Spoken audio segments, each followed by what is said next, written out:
Hello, today we are baking, so I hope you have some flour and some yeast and some eggs ready because we're gonna make cinnamon buns. So remember when we made cookies in class and you got to choose if you wanted cold butter, brown sugar, white sugar, melted butter, all those different changes. So the same thing applies here. Whatever processes and ingredients you use, the temperatures, all that control will affect the outcome.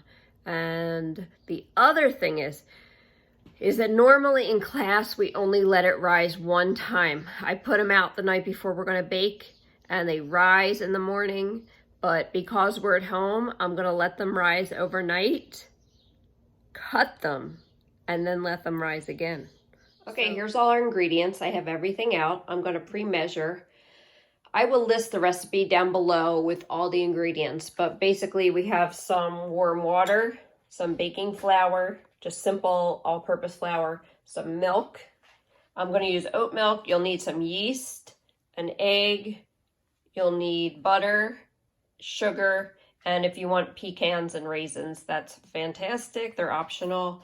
When I buy the yeast, I buy it in bulk in this kind of jar, but you will usually see it in a 3-pack like this at the store. If you buy it this way, this measurement will be about 2 1/4 teaspoons. Yes, teaspoons. And then we will need to melt some of the butter for the dough. So this is melted butter, but I did it about 15 minutes ago. So it's going to cool off, and that's what I want. I want it melted, but totally cooled, because I'm going to add it to the egg, and you know what happens when we add hot butter to an egg. It's going to cook, and I don't want that. I don't want scrambled egg cinnamon rolls. I love my stand mixer. I am so fortunate. My mother-in-law gave this to me just a couple weeks ago, and I am just loving using it. She used it for a long time and made so many things, so it's really exciting, and it's just beautiful. So this is the little tiny bit of sugar, and then 1/2 cup of warm water. And I use warm water so that everything dissolves well, but also so that the yeast gets activated, right? So it's about 2 1/4 teaspoons of yeast. And I'm just gonna stir that gently and let it sit for about 5 minutes. It starts to bubble and foam.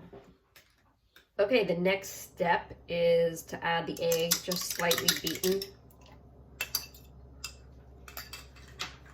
I'm gonna add the teaspoon of salt, 1/3 cup of sugar, and the milk, melted butter.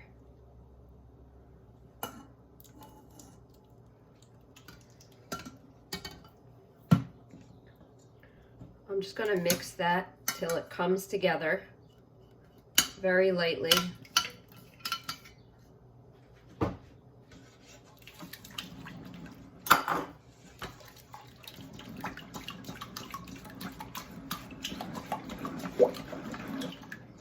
That's it.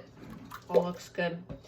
And then I'm going to add the flour, which is 3 1/2 cups. And I usually add half the flour at a time for this recipe. Okay, I'm mixing it, and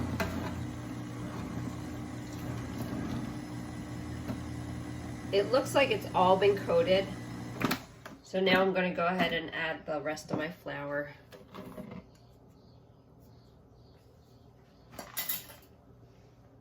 And I'll mix it until it all comes together.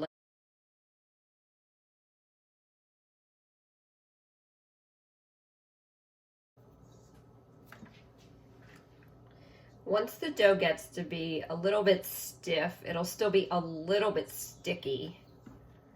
You're going to take it out and you're going to knead it on the counter. Do you guys remember all the times we kneaded in class? We made stromboli pizza dough. We made, what other doughs have we made? Comment below if you remember what other doughs we made. Remember, it's push, pull, push, fold back. You can sing a happy song like Staying Alive. Shout out to Chef Scott Storms for teaching me that. He used to visit the classroom and he would make pasta dough. That's what it was, pasta dough.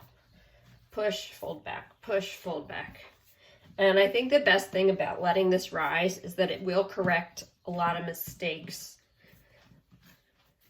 So we're just going to keep on kneading this until until it becomes smooth and elastic. So see how it's still very opening here and ripping, kind of torn up looking. So I'm going to knead it about 5 to 10 minutes on the clock until it's smooth. Smooth, and remember, it'll bounce back like the Pillsbury Doughboy, right? Just keep going.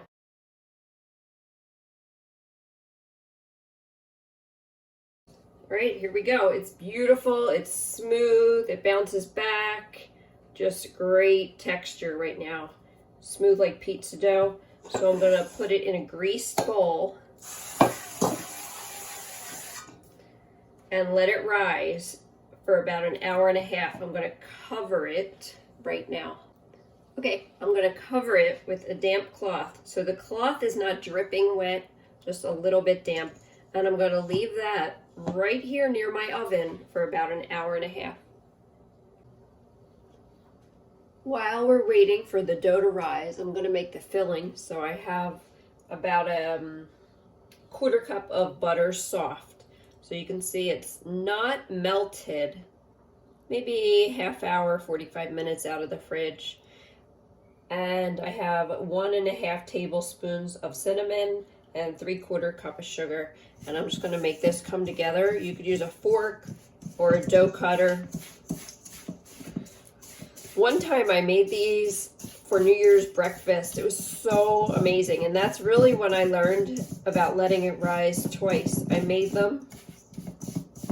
And I got up in the morning and I rolled them all out and set them up. And I went back to bed or something, I forget. But our company wasn't going to be there for another few hours. So I just let them out, let them stay out until I was ready to bake them because I wanted them to be in the oven when the company arrived so they would smell them. And they rose even more. It was so awesome. And when the company got there, the whole house smelled like cinnamon buns. So you can see it's kind of crumbly and chunky, but not like a paste at all, okay? All right, we're ready to roll. Okay, the dough is ready. Before I even do that, I'm gonna grease my pan. So I have a little bit of butter and a paper towel, and I'm just gonna coat it. That way nothing will stick, plus it'll taste delicious. You might even sprinkle a little bit of brown sugar down there. All right.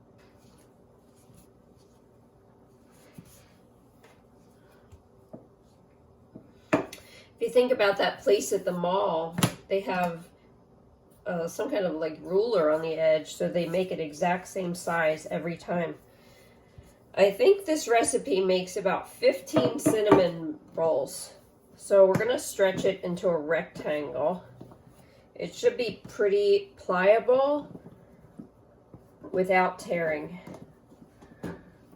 Yep, that's it. And you can stretch it a little bit like pizza, you know, up in the air. I'm going to coat it with filling end to end. Remember, you don't want to let those ends be empty. You don't want anyone in your group to be sad, right? Here I have the filling.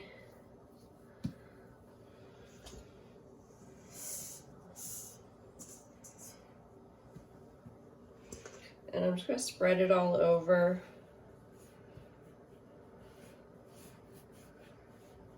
Can you imagine how good this smells right now through the video camera?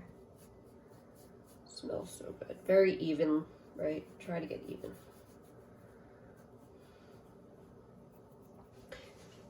When I did it with melted butter and I would roll them up and put them in the pan, all of the melted butter would just sink to the bottom right away. So as you roll it, just make sure the cinnamon stays where it's supposed to. And you can roll it up nice and snug, right? I'm trying not to leave too much air in between because it will grow. Right, that's it. So now we have the job to cut them. I'm actually going to use some string. At school in my classroom, I have some really strong carpet string. This is just regular old thread that I had. So let's see if it works. And what you do is you're going to get underneath, wiggle, wiggle, wiggle, and twist it across itself, and then you pull. And it cuts every piece and leaves it very circular so that it's not flat on the bottom.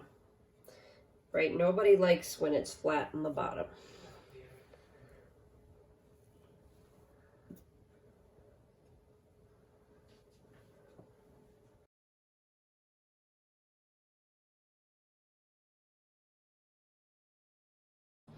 Okay, they've been resting for a while, got really nice and large. Now I'm going to go ahead and put them in the oven, 350.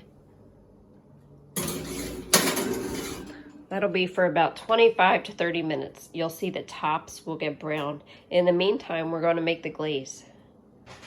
Okay, here goes the glaze. So I have about a 1/3 cup of melted butter. And I'm going to start with about 1.5 cups of powdered sugar and see how it goes. And about a teaspoon of vanilla. If you want to do a cream cheese frosting, that recipe is on the carrot cake video on this channel. All right, here we go.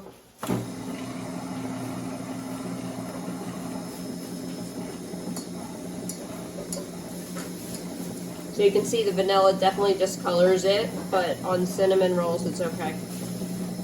If it's too thick, I'm going to add a little bit of hot water to dissolve it and melt it. But to tell you the truth, if I put this over hot cinnamon rolls, it's going to melt all over. It's perfect. Right now I can tell. Look at that, all creamy. Just right. Very nice. Okay, that was about 25-30 minutes. They just came out of the oven. You can still see them bubbling and cracking and the sugar. And it's all brown and dry on the edges. That's really what I'm looking for. I would let them stand about 5-10 minutes before serving. And you know, without even being here, if I put this glaze on top, it's going to melt all over, all throughout. No question about it.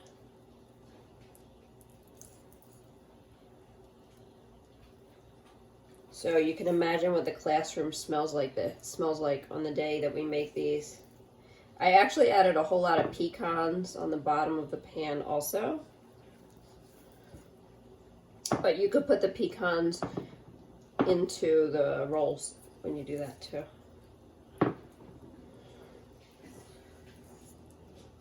What do you think? You guys want some of these?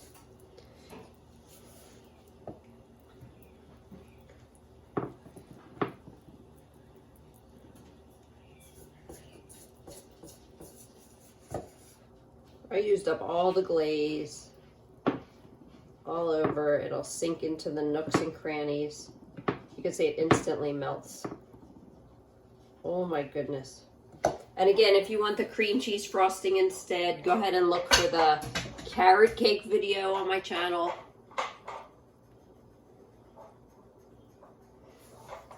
I hope you love this dish so much. It's very special. If you're low carb, this is probably not the dish for you. Okay? Thanks for watching.